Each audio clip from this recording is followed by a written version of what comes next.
Welcome to the Color Timer podcast. I am your host, Vincent Taylor. This is the podcast where we speak with professionals who work with color. Today, I'm chatting with production designer Merje Veski and art director Lisa Korpan from the Emmy-nominated series The Bear. You might have heard of that show, right? With the 2024 Emmys just around the corner, The Bear has a record-breaking 23 nominations in a comedy series, and that includes the nomination for Outstanding Production Design. I'm a teeny bit obsessed with the design and color of The Bear, and when I started to look into Merje and Lisa's careers, and I saw their credits and saw the shows that they've worked on over the years, it quickly kind of made sense to me why I'm so taken by the aesthetic of this incredible show. So get comfy. Let's go. Take your seats because the hourglass is about to turn. We are entering the world of the micro podcast. Explore the craft, creativity, and science of professionals who use color to tell stories. Welcome to The Color Timer with Vincent Taylor.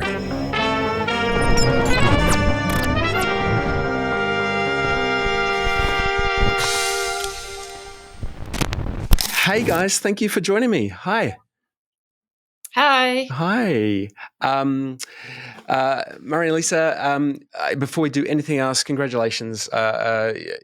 Emmy nominations coming out from every direction, and especially that it's including production design as well. So huge congrats. That's fantastic.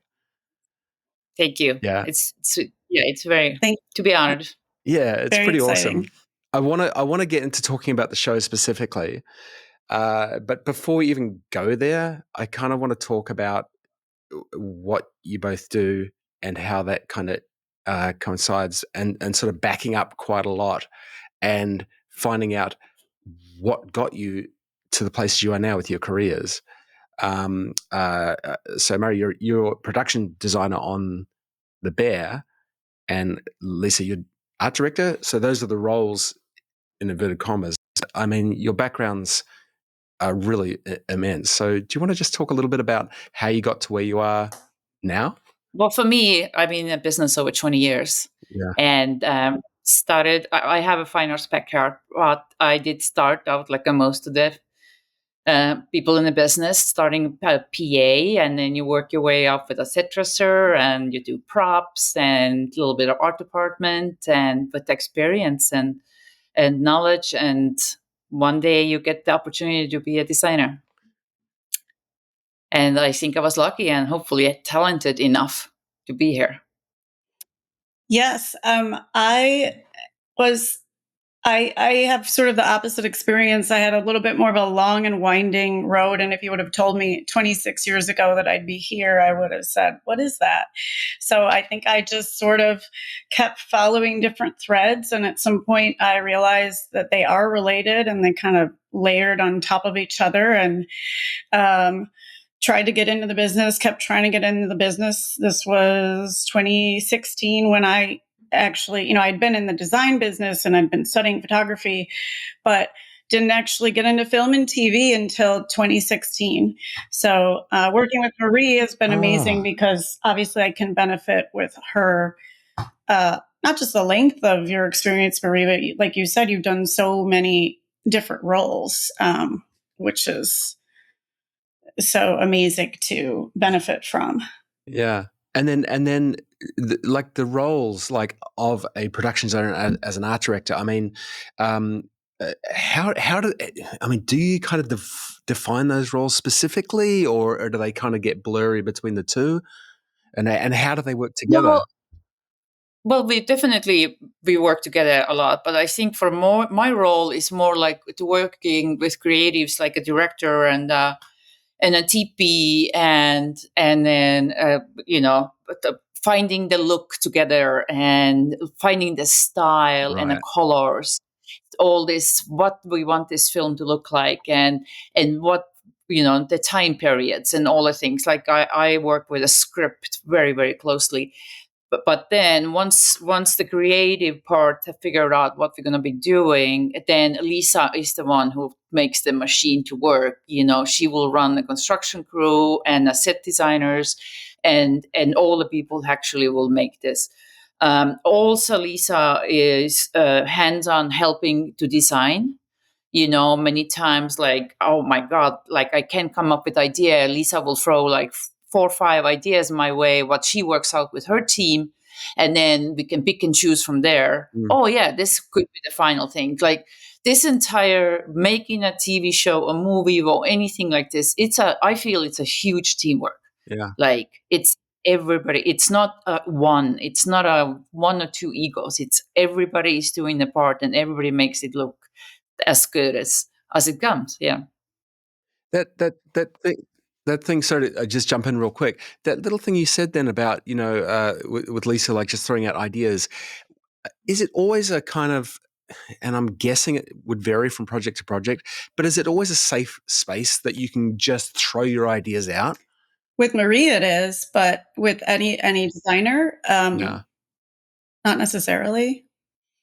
It depends, and Yeah. and I think it's not just whether a designer is open to others' ideas. It's they may get a rapport with someone specific on the team and really communicate well with them, or it's just sort of design relationships happen. But even when I'm throwing out ideas, I'm just not sitting there by myself throwing out ideas. Like I'm working with the people on our team, and one idea leads to another idea often.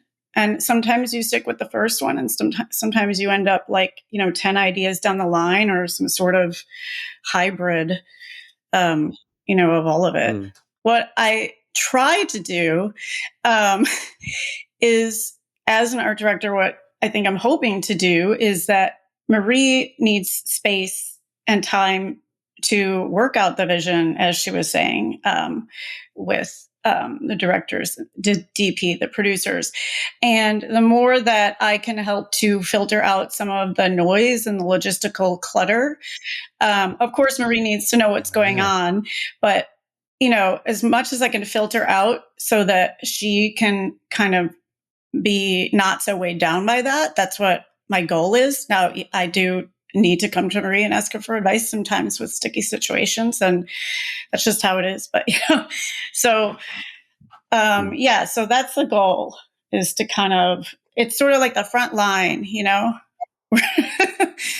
When a project, like this is such an amazing show, and I just adore it. And actually, I should say the number of times I'm watching it, and this is one of the reasons I really, really, this is my wife's fault, because she said you should speak to them because I'm watching it, and all the way through I'm going, what, how, and she's there going, shush, would you shush? Because there's so many beautiful things to look at. But what I want to ask you was, when a project like this, or a project of any sort, comes to you, how do you decide that, this is a project I would like to work on?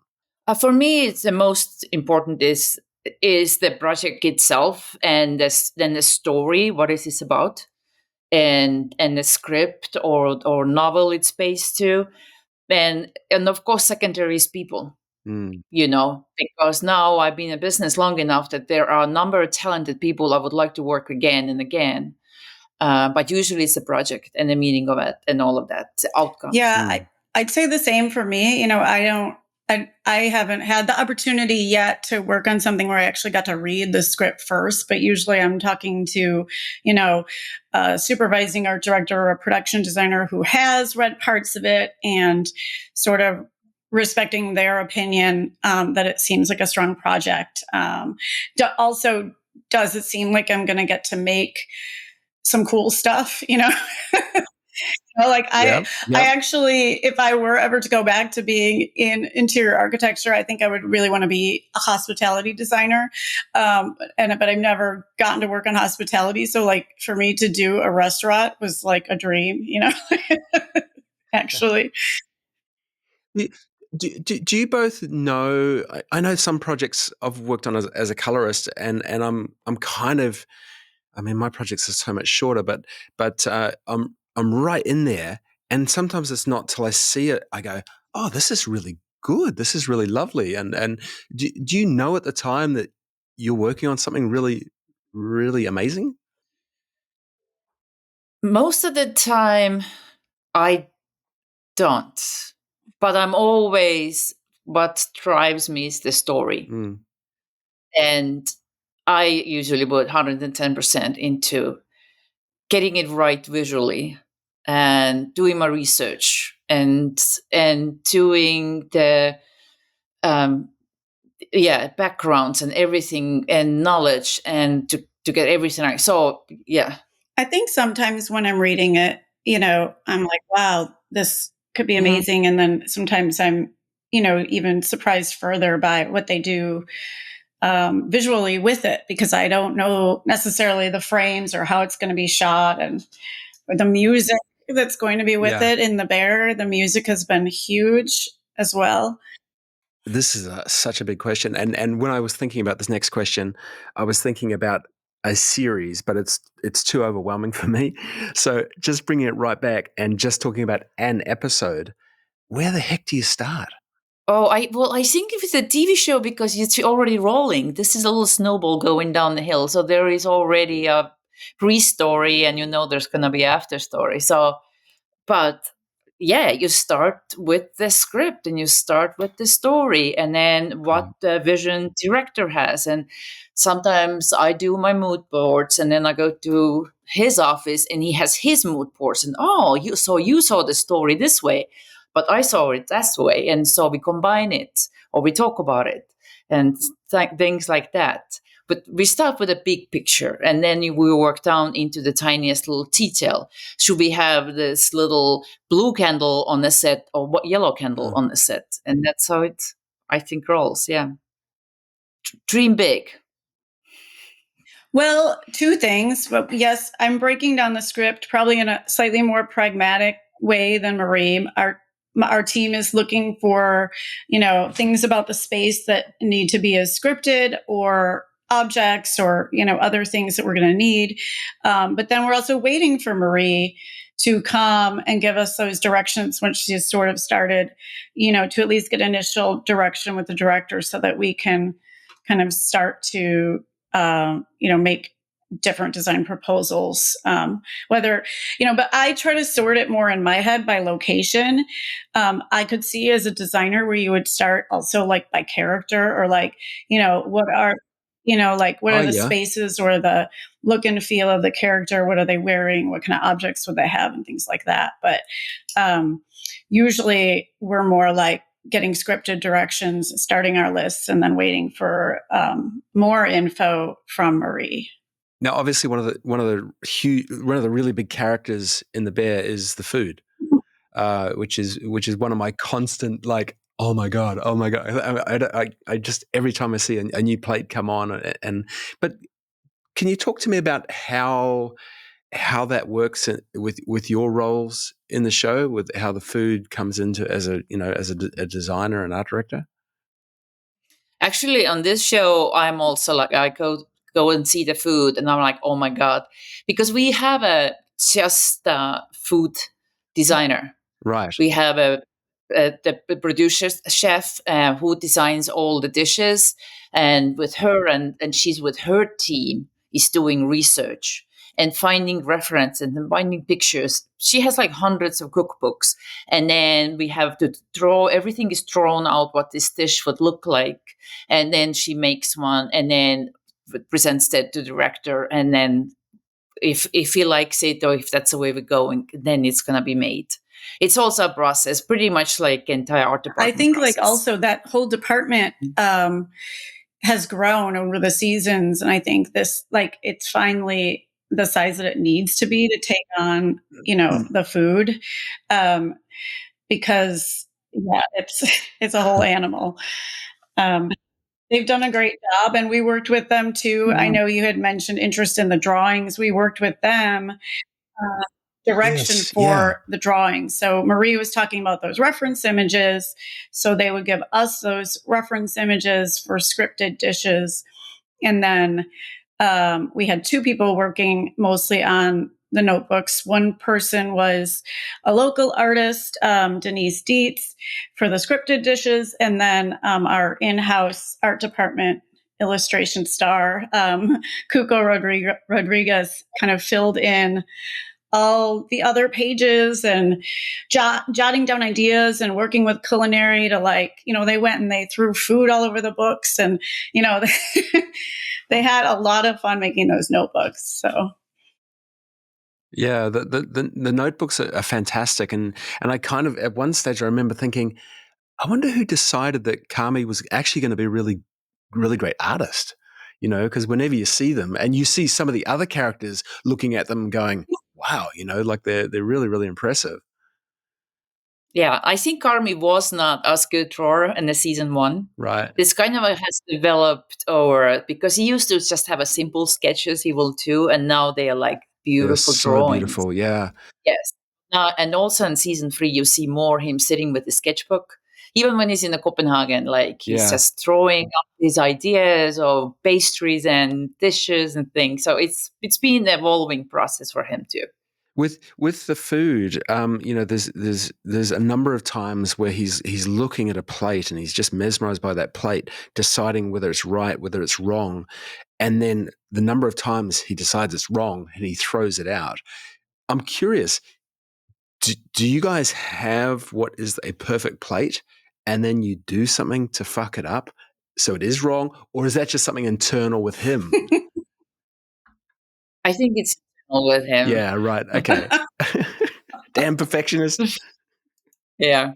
I wanted to ask you about that though, about that idea about being a perfectionist and about what drives an artist, and there's a lot of messages in The Bear, for me at least, and that's one of the messages about that thing about just driving yourself to a point of perfection or striving to be a better artist.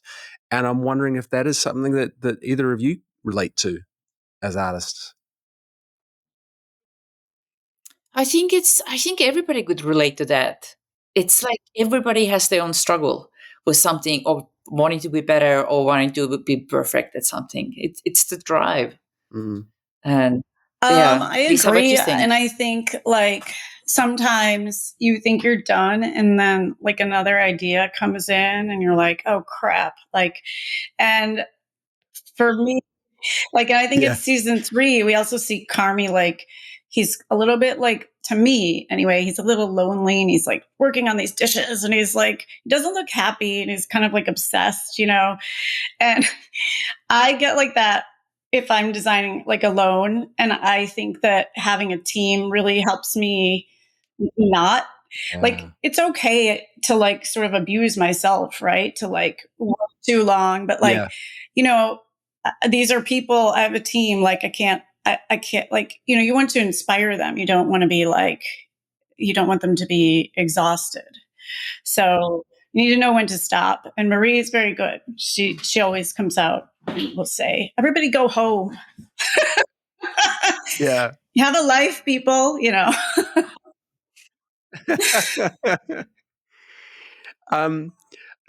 The look for The Bear is, I mean, it's such a beautiful look, and there's some things that are a little more obvious, like the coldness of the kitchen to the warmth of the restaurant, especially when you get those split screens. Mm-hmm. But is there a lookbook, or is there a kind of a Bible of design that you guys have for The Bear? No, it was a combination of several ideas, and so Maddie, our one of our characters as well. He is also real life. He's a chef, and yes. We were talking to him, and we were like, "What can?" And also characters. What can those people do who has no design experience? They find this little bit of money, and they want to do a Michelin star style of restaurant. What can they possibly do with this?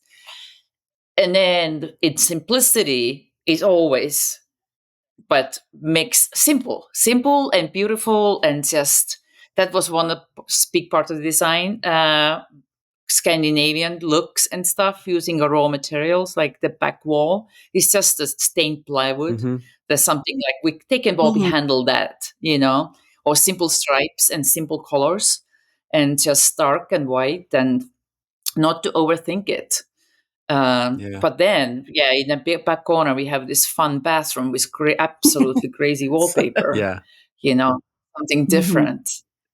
But it was a combination again with looking at the pictures and the resources and what people have done with older restaurants and what's in and what's out, and that was a long like kind of a designing process and with many heads involved. Yeah, it's. I get so excited. I mean, I every episode I watch, I could watch, and don't let any of the writers hear this. I could watch the show without any sound because I just dive into it. But then, of course, you get the layer of the sound on top of that kind of brings it all together.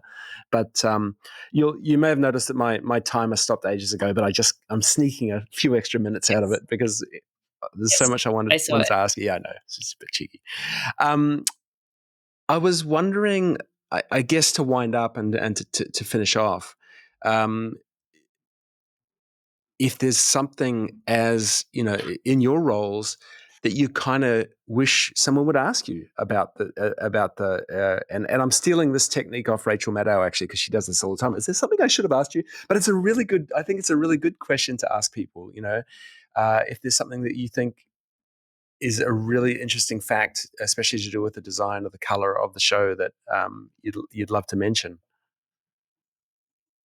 Lisa, do you have anything? I'm going to think a little bit. Yeah, it puts you on the spot a bit as well, so sorry about that. I don't know if it's directly about color, but I've become pretty obsessed with like the kitchen lighting, the linear lighting, and how, because there's not a lot of color in the kitchen, I know we have these blue elements, but it is really a cool white kitchen, right? I wish people would, ask more like, hey, tell me about those lighting ideas, because I think, and they've shot it so beautifully, like they really frame those sort of architectural lighting moves really well. But, like we had custom shelves over the island and over the bakery that have light panels below, and and all of that. The back wall has a custom spice shelf. Like all of that work was very much at the end, right, Marie? But like you said, it was like the end of a long process. I'm always impressed actually with that, with the kitchen, because of it is, for me, it's quite a strong look in there. It's quite a harsh look, and yet skin tones are still popping through. Mm-hmm. The food colors are still popping through, which is, I think, is really clever. Yeah, but yeah, Lisa, I agree with you. The kitchen was designed with lighting the way that lighting crew actually never had to lit it. They would walk on and just film because it was already lit with like practical lighting. Right. So in the end, we worked with a lighting designer, our TP, very closely, where to put exactly what lights and what light temperature. So everything will be ready to shoot. And I mean, they can dial it up and down and all that, but they're not like hanging any lights or adding thing on stands, really. It's all practical. And I think it turned out really great. And, I think of it like it's kind of like an art gallery, like you want the food to pop like artwork, so you wouldn't want too much noisy kitchen. Oh, yeah. So it's sort of, and I think that real kitchens maybe are kind of like that too. Like you want it to be more neutral, so like you can see what you're making, right? Like you don't want all that visual clutter around you. Which is interesting, isn't it? Because when it was the beef, it was so cluttered, and the food did kind of get lost in there, and because of that chaos. And I want to thank you sincerely. Thank you both for taking time out to chat to me, and I'm such a fan. And once again, huge congratulations on all the nominations to the both of you and to everyone on the show. Thank you. I'm looking forward to seeing. Yeah. Merje, Lisa, thank you so much for joining me on the podcast. Fantastic, and huge congratulations again. Thank you to my executive producer, MixingLight.com. chances are if you're seeing this through their website, you already know what they do. But if you don't, check them out, MixingLight.com. They can help you with all things color.